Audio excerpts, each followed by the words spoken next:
जैसे वो दोस्तों, मैं राहुल खन्ना के इस वीडियो में आपका स्वागत है। दोस्तों आप जानते हो कुछ ना कुछ मैं लेके आता हूँ। दोस्तों टाइम ना गवाते हुए टॉपिक के ऊपर चलते हैं। दोस्तों देखिए, बहुत सारी प्रथाएं हमारे कस्टम में होती है और मैं बात कर रहा हूँ ट्राइबल समुदाय की।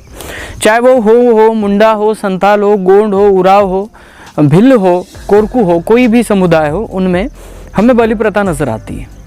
बहुत सारे लोग इसका कंपेरिजन पाप से करते हैं और इसी के बारे में आज के फुल वीडियो में बताया गया है। आपको एक ही काम करना है, इसको पूरी तरह से देखना है। हो सकता है आपके सभी डाउट यहाँ पे क्लियर हो जाए, क्योंकि ये जो टॉपिक है बहुत संवेदनशील टॉपिक है। बाहरी धर्मों ने भी इसे पाप पुण्य ये वो कहा है। तो एक्चुअली इस टॉपिक को लेने के बाद बहुत सारे लोग इसको सेंसिटिव मुद्दा करके देख सकते हैं। तो पहले देखिए कि यहाँ के विचारवंत, मैंने बहुत सारे लोगों से बात की, उनसे डिस्कस किया और डिस्कस करने के बाद कुछ बातें निकल के आई और वही बातें आपके सामने एक्सप्लेन करूँगा। तो आपने अगर पूरा वीडियो नहीं देखा तो आप कुछ जानकारी आप हासिल नहीं कर पाओगे, इसलिए फुल वीडियो आप देखना आपको। दोस्तों बलि यह शब्द ना किसी ट्राइब में हमें नज़र नहीं आता, वो क्योंकि ट्राइब की विशेषता ये है कि ट्राइब में उनकी अपनी एक भाषा है, उनके कल्चर भी है। कोंड है तो उसकी भाषा गोंडी है, कोरकू है तो भिल है तो भिल्ली भाषा है, मीना है तो उनकी अलग भाषा है, बाकी लोगों की सबकी अलग भाषा है। तो उनकी अलग भाषा में बलि यह शब्द बिल्कुल नहीं आता। तो दोस्तों मैं अगर एक गोंडियन आदमी हूँ तो गोंडियन आदमी मेरे फिलॉसफी के अनुसार मैं आपको एक्सप्लेन करूँगा। 19-20 बाकी समुदाय में होगा, लेकिन विचारधारा वही होती है। बलि यह शब्द इसलिए नहीं आता कि बलि यानी जबरदस्ती से, बलजबरी से उठा के उसको काटा गया, लेकिन ट्राइबलों में ये मान्यता बिल्कुल नहीं है। चलिए मैं थोड़ा सा आपको डीप ले जाता हूँ, थोड़ा सा आप समझने की कोशिश करिए। आपके अगर इतिहास में मैथ का एक चैप्टर आ जाता है, कैसा लगता है आपको? अच्छा नहीं लगेगा। साइंस की किताब में आपको हिंदी का चैप्टर आ गया, अच्छा नहीं लगेगा। भूगोल की किताब में आपको कहीं गणित वगैरह मैथ्स वगैरह आ गए, कैसे होगा? नहीं होगा। जिसका एक विषय होता है उस विषय को अलग अलग रखा गया है, इसलिए हमारी जो शिक्षा प्रणाली है वो समझ में आती है। एक चैप्टर, अगर एक सवाल भी आपने पढ़ लिया तो आप कह सकते हो कि ये इस सब्जेक्ट का सवाल है। तो जब यहाँ पे गोटुल बने, जब यहाँ पे रचना बनी, तब कुछ तो ऐसी फैकल्टी बनी होगी अपने लोगों की तरफ से, और गोंडियनों में यह फैकल्टी है और इसको पूजा भी जाता है। इसका पंडुम जो है इसे खुट कहते हैं, खुट। और इस खुट गोंगो आषाढ़ी में होता है, आषाढ़ी पूर्णिमा में, जिसे हम आकाड़ी कहते हैं। ये 3 प्रकार के मुख्य खुट बताए जाते हैं, एक जीवा खुट, एक जावा खुट, दूसरा और तीसरा जाड़ी खुट।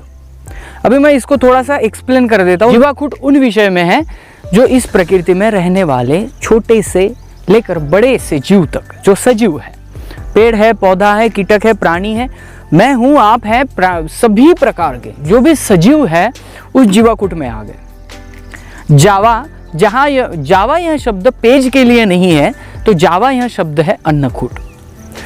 इसके लिए इंसान के लिए उपयोगी जो भी है, आप सब्जी ले लो, आप किसी धान के जो हम चावल खाते हैं वो भी अन्नकूट में आते हैं, और वो हम जो नॉनवेज खाते हैं वो भी अन्नकूट में आता है। और ये एक मानिए, इन बाकी सालों में वेज और नॉनवेज में भेदभाव किया जा रहा है। वेज खाने वाले नॉनवेज खाने वालों को ऐसे देखते हैं जैसे कि वो राक्षस है, लेकिन आदिकाल में, प्रागैतिहासिक ऐतिहासिक कालखंड में ये दोनों भी, वेज और नॉनवेज, इनको अलग नज़र से नहीं देखा जाता था, क्योंकि इंसान की वो गरज थी, उपयोग था, और इंसान उसे भी अन्न की तरह ही देखता था और बाकी को भी अन्न की तरह देखता था। लेकिन एक बात बता दूं, ट्राइबलों में खेती पहले हुई। ट्राइबलों ने खेती का आविष्कार किया और खेती करने लगे, और एक नदी के किनारे अपने उन्होंने शहर बसाए। तो खेती में जो उपयोगी प्राणी हैं उसको आज भी ट्राइबलों में काटा नहीं जाता। खेती में जो उपयोगी प्राणी हैं, बैल है, गाय है, जो भी लगते हैं, उनको आज भी काटा नहीं जाता। वो हमें अन्न उगा के देते हैं, उनको हम काटते नहीं हैं, कहीं पे भी इसकी बलि नहीं चढ़ती। दूसरी बात दोस्तों, जब हम मैंने आपको खूट के बारे में बताया, अन्न खूट हुए, जीवा खूट, जावा खूट और जाड़ी खूट में जीवा खूट यानी प्रकृति के सभी जीव, सजीव, छोटे से लेकर बड़े तक सभी जीव, उनका आ गया। जावा यानी अन्न खूट, आपको कहीं से भी अन्न मिलता हो प्रकृति में, आपको आपने बकरा काटा वो भी एक अन्न ही है, आपने मुर्गा काटा वो भी अन्न है। आप यहाँ जाते हो कहीं झाड़ा पत्ती का खाना बनाते हो वो भी अन्न है। आप जाके धान इकट्ठा करते हो, चावल लाते हो खेत से, वो भी अन्न है। अन्न को अलग अलग नज़र से नहीं देखा गया। और तीसरा जो खूट है जाड़ी खूट, जिसे कहते हैं हम औषधि गुणधर्म।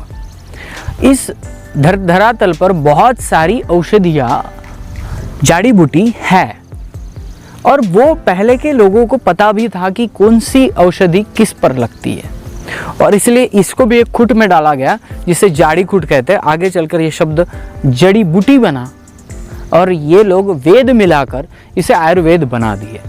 लेकिन ये जड़ी जाड़ी ये शब्द सिमिलर है।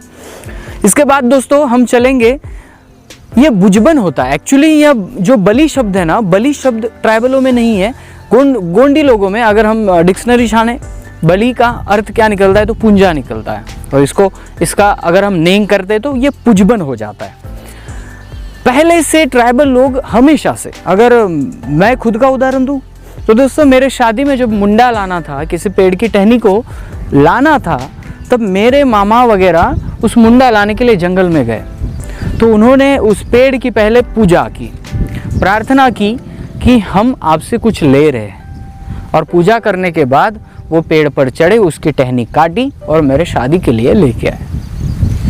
क्या होता है, जब भी ट्राइबल आदमी अन्न ग्रहण करता है, अन्न खाता है, उसके पहले उस प्रकृति को थैंक्स कहता है।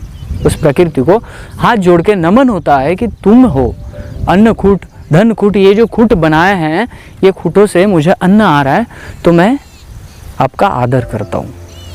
और यही प्रथा चल के आई है। ऐसा नहीं है कि बलि में सिर्फ मांस और रक्त काटा जाता है। हम जो कोर बट्टा भी देते हैं ना, कभी कभी सूखे चावल भी रख देते हैं, कभी कभी चावल का भात भी रखते हैं, बहुत सारे प्रकार करते हैं ना हम, तो ये भी कहीं ना कहीं से आया ही है। अगर पाप पुण्य वाले कहेंगे कि यार तुमने उसका जीव ले लिया, तुम मार दिया, ये पापी हो गए, तो कुछ लोग ऐसे भी करते हैं। हम सिर्फ अंडे खाते हैं, अंडा उस जीव को निर्माण करने वाला साधन है, वो कितने पापी हुए। आप पालक की सब्जी लाते हो, आप मेथी की सब्जी लाते हो, वो सब्जी आती कहाँ से, वो भी जीव है ना, उसको भी काटा आपने, तो पाप पुण्य का जो बराबर है ना, उसको बराबर तो लगाओ। इसलिए ट्राइबलों में पाप पुण्य की संकल्पना नहीं है। ट्राइबलों में प्रकृति को बैलेंस करने की संकल्पना है, और इसीलिए जैसे कि हम कोर बट्टा भी वैसे चढ़ाते हैं, वैसे ही मुर्गी हो, बकरा हो या अन्य कोई प्राणी हो, उसे हम अपने पेन के सामने रखते हैं, और ये ट्राइबलों का कस्टम है। हो सकता है यही एक विशेषता है ट्राइबलों में, और बाकी समाजों में ट्राइबल लोग आज भी बुजबन प्रक्रिया करते हैं, चाहे वो धान की हो, चाहे वो किसी फल की। दोस्तों आज भी हमारे यहाँ पे लगे हुए एक छोटा सा फल है जो सांदवाड़ी में लगता है, उस फल को भी पूजने के बाद ही खाया जाता है। तो ये पूजने की प्रक्रिया पुजबन प्रक्रिया बन गई, और आगे चलकर लोगों ने इसे नरभक्षक ये कर इंसान को भी काटते हैं, ऐसे कह कर इस प्रथा को बलि प्रथा का नाम दिया गया। लेकिन एक्चुअली ये बलि प्रथा नहीं है, ये वो आभार मानने की प्रथा है। और इसमें एक दूसरा एक है कि बाकी लोग जब जैसे ज़बरदस्ती से किसी जाके बलि चढ़ाना, ये बात इसमें नहीं होती। मैं खुद का बताता हूँ, जब हमारे घर में कोई नेम किया जाता है, जैसे कि मुर्गा को काटा जाएगा, तो उसके पहले उसके सामने कुछ दाने डाले जाएंगे। अगर वो मुर्गा अच्छी तरह से खाता है तो ही उसे काटा जाएगा। बकरी की भी वैसी ही है, बकरे की सम्मति भी लिया जाता है उनके प्रकार से।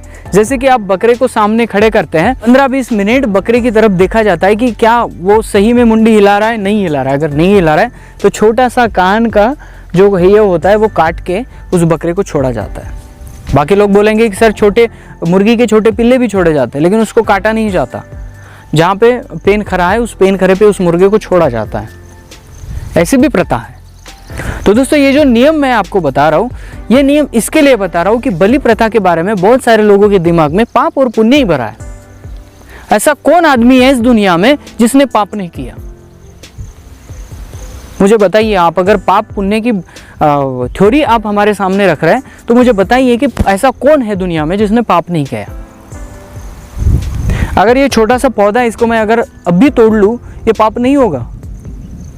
सिर्फ रक्त बहने से पाप होता है? दोस्तों देखिए, मेरा वीडियो अगर आपने नहीं देखा है तो प्लीज़ आप देख लीजिए। श्रावण महीने के बारे में मैंने एक वीडियो बनाया था। उस वीडियो में मैंने एक बात को नोटिस किया था।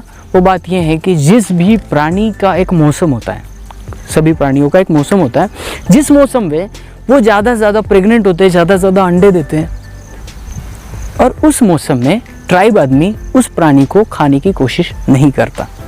श्रावण में मछलियाँ बहुत कम खाई जाती है। इसका एक रीज़न है कि श्रावण महीने में मछलियाँ अंडे देना शुरू करती है और वो ज़्यादा मात्रा में अंडे देती है, लेकिन उसका जो टाइम चले जाने के बाद ट्राइब आदमी उसे खाता है।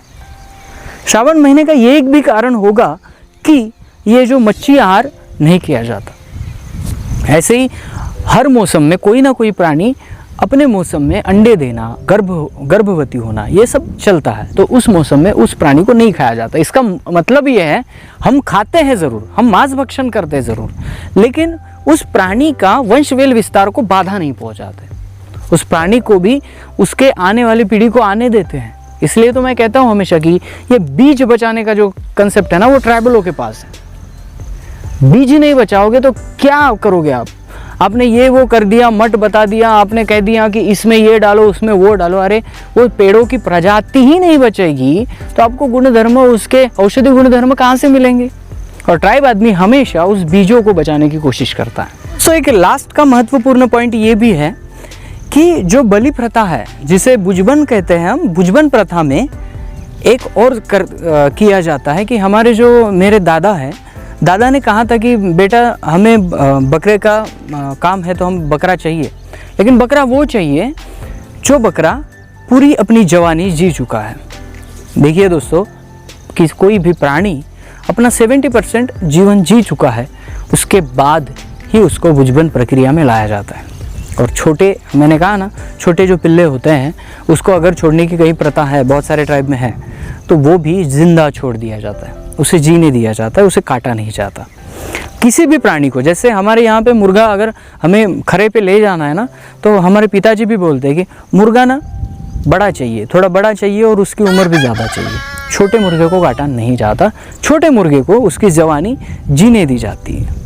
तो ये बुजबन प्रक्रिया है, ये ट्राइबलों में हो सकता है, बाकी ट्राइब में थोड़ा सा 19-20 का फ़र्क हो, लेकिन ज़्यादा फर्क नहीं है, क्योंकि विचारधारा ये है कि हम इस प्रकृति को बैलेंस बनाने वाले हैं। और बैलेंस तभी बन पाएगा जब हम वेज को भी जानेंगे, नॉन वेज को भी जानेंगे। और किसी भी ट्राइब में नर बलि की प्रथा नहीं है, किसी भी ट्राइब में नहीं है। ये लोग वीडियो बनाते हैं यूट्यूब पे और कहते हैं कि ये ट्राइब इंसान का मांस खाता है, वो खाता है, वो खाता है। उस वीडियो वालों को अगर उठा देंगे ना अपन, तो वो दिखा नहीं पाएगा। बहुत गलत बात बता रहे हैं। ये बुजबन है, ये बलि नहीं है, ये बुजबन है कि मांसाहार जितना महत्वपूर्ण है उतना महत्वपूर्ण वेज भी है। इसका, ये धान के चावल का जितना महत्व है ना, उतना उसका भी है, क्योंकि दोनों भी अन्नकूट है हमारे। और इसीलिए ये वेज नॉन वेज में भेदभाव नहीं होता। कभी अपने गोगो में हम वेज चढ़ाते हैं तो कभी नॉन वेज चढ़ाते हैं। जो भी होता है वो प्रकृति को समझने के लिए होता है, बैलेंस प्रक्रिया से होता है। अगर आप पाप पुण्य के चश्मे से हमारे कल्चर को देखेंगे तो आपको यही नजर आएगा। तो इसलिए जो मान्यता होती है उसको क्लियर करना भी ज़रूरी है। तो दोस्तों, ये बलि प्रथा और बलि शब्द नहीं है, ये है पुजबन, पूजबन। पुंजा नाम आता है बलि का। बलि का सिमिलर कोड मैंने ढूंढा तो पुंजा आता है, बलि शब्द आता ही नहीं है, तो पुंजा, तो इसको पुजबन कहते हैं।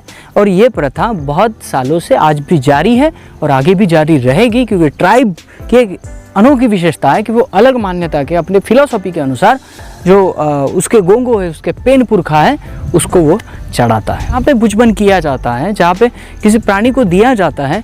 आप उस देवालय पे जाएं और देख के मुझे बताएं, वहाँ कोई भी आपको मूर्ति नहीं मिलेगी, वहाँ पे कोई भी आपको ऐसा अवडंबर नहीं मिलेगा जहाँ पे बहुत बड़ा मंदिर है। प्रकृति के किसी ना किसी कोने में, जंगल के किसी ना किसी पेड़ के नीचे, खेती के किसी ना किसी पेड़ के नीचे आपको एक छोटा सा पत्थर मिलेगा और वहीं पे वो इस सर्वोच्च शक्ति की आराधना करते हुए मिलेगा। तो दोस्तों, ऐसा है कि हर प्रक्रिया को हम पाप पुण्य से नहीं टाल सकते। पाप पुण्य की हम बेरीज करेंगे, पाप पुण्य को हम अपने चश्मे से देखेंगे, तो ऐसा कोई भी आदमी हमें नहीं मिलेगा जो पाप नहीं करता हो।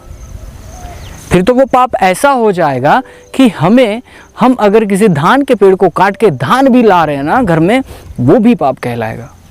तो इस पाप पुण्य के चश्मे से बाहर निकलिए और इस प्रकृतिवाद को समझिए, प्रकृति के बैलेंस के प्रक्रिया को समझिए।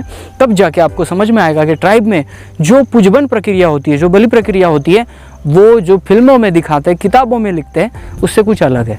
उनकी विचारधारा दुनिया से अलग है। इस वीडियो में कोई आपको सवाल हो तो आप नीचे कमेंट में आप पूछ सकते हो। इस वीडियो के लिए केपी प्रधान सर कोरबा इनका और नसीब खुसरे सर भोपाल एमपी, इनका दोनों का ही मार्गदर्शन मुझे मिला है। उनके साथ मैंने डिस्कस किया है और दोनों की जानकारी लेकर मैं ये वीडियो बना रहा हूँ। तो प्लीज़ इस वीडियो को लाइक शेयर कमेंट करिए। मिलते हैं अगले वीडियो अगले टॉपिक के साथ। तब तक के लिए जय सेवा, जय जोहार, जय आदिवासी, जय गुणवाना, जय भीम।